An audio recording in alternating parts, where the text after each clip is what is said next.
గతంలో లాగా వీసీ గారు కొత్త వీసీ వచ్చిన తర్వాత యూనివర్సిటీలో 1075 సీట్లకు గాను 31 డిపార్ట్మెంట్లకు గాను 270 సీట్లు పైచీలు కాలున్నాయి.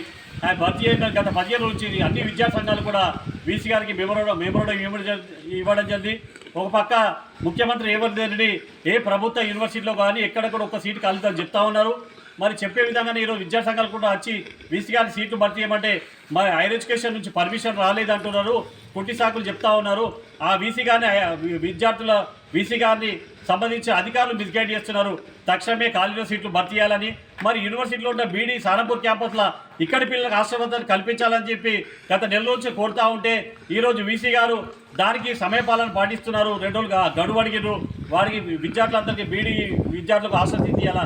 ఓ పక్క హాస్టల్ ఖాళీ ఉంటున్నాయి, ఉన్న విద్యార్థి సీట్లు ఇవ్వమంటే యూనివర్సిటీ అధికారులకు నిర్లక్ష్యం చేస్తున్నారు. తక్షణమే ఇవి కార్యక్రమాలపై అన్ని విద్యా సంఘాలు ధర్నాలు చేయడం.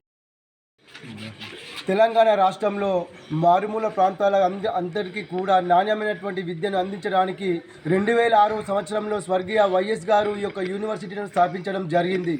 కానీ గత ప్రభుత్వాలు ఈ యూనివర్సిటీని మరియు విద్యా వ్యవస్థని పూర్తిగా నిర్వీర్యం చేయడం జరిగింది. రాష్ట్ర వ్యాప్తంగా విద్య అంతా కూడా కుంటుపడడం జరిగింది.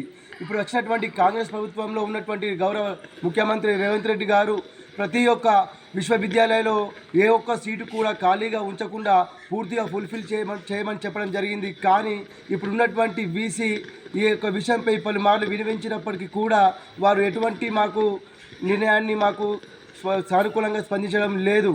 మేము దీనిపై గతంలో ఆర్టీఐ పెట్టాము. యూనివర్సిటీలో ఏ కోర్సులో ఎన్ని సీట్లు మిగిలిపోతున్నాయనేటువంటి విషయం కూడా అడగడం జరిగింది. దానిలో ఎల్ఎల్బిలో 2017 నుంచి 2022 వరకు చూస్తే దాదాపు అన్ని సీట్లు ఫిలప్ గాను 100 సీట్ల వరకు ఖాళీగా ఉన్నాయి. ప్రజెంట్ ఈ యొక్క 2024 సంవత్సరంలో 50 సీట్లకు 38 సీట్లు మాత్రమే భర్తీ అయ్యాయి. మిగతా 18 సీట్లు అనేటువంటివి ఖాళీగా ఉన్నాయి.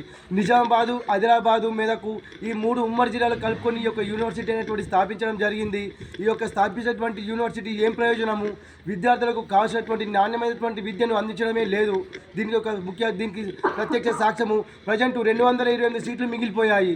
తక్షణమే ఉన్నత విద్యా మండలి చైర్మన్ గౌరవనీయటువంటి సీఎం గారు ఈ యొక్క విషయంపై స్పందించి తక్షణమే ఈ ఖాళీగా ఉన్నటువంటి సీట్లన్నింటినీ భర్తీ చేసినట్లయితే తెలంగాణ రాష్ట్రంలో ఉన్నటువంటి బడుగు బలహీన వర్గాలకు, ఎస్సీ, ఎస్టీ, బీసీ, మైనార్టీలకు, పేదలకు, అగ్రవర్గంలో ఉన్నటువంటి ఈడబ్ల్యూఎస్ పేదలకు అందరికీ కూడా ఒక న్యాయం చేసినటువంటి పరిస్థితి ఏర్పడుతూ ఉంటుంది.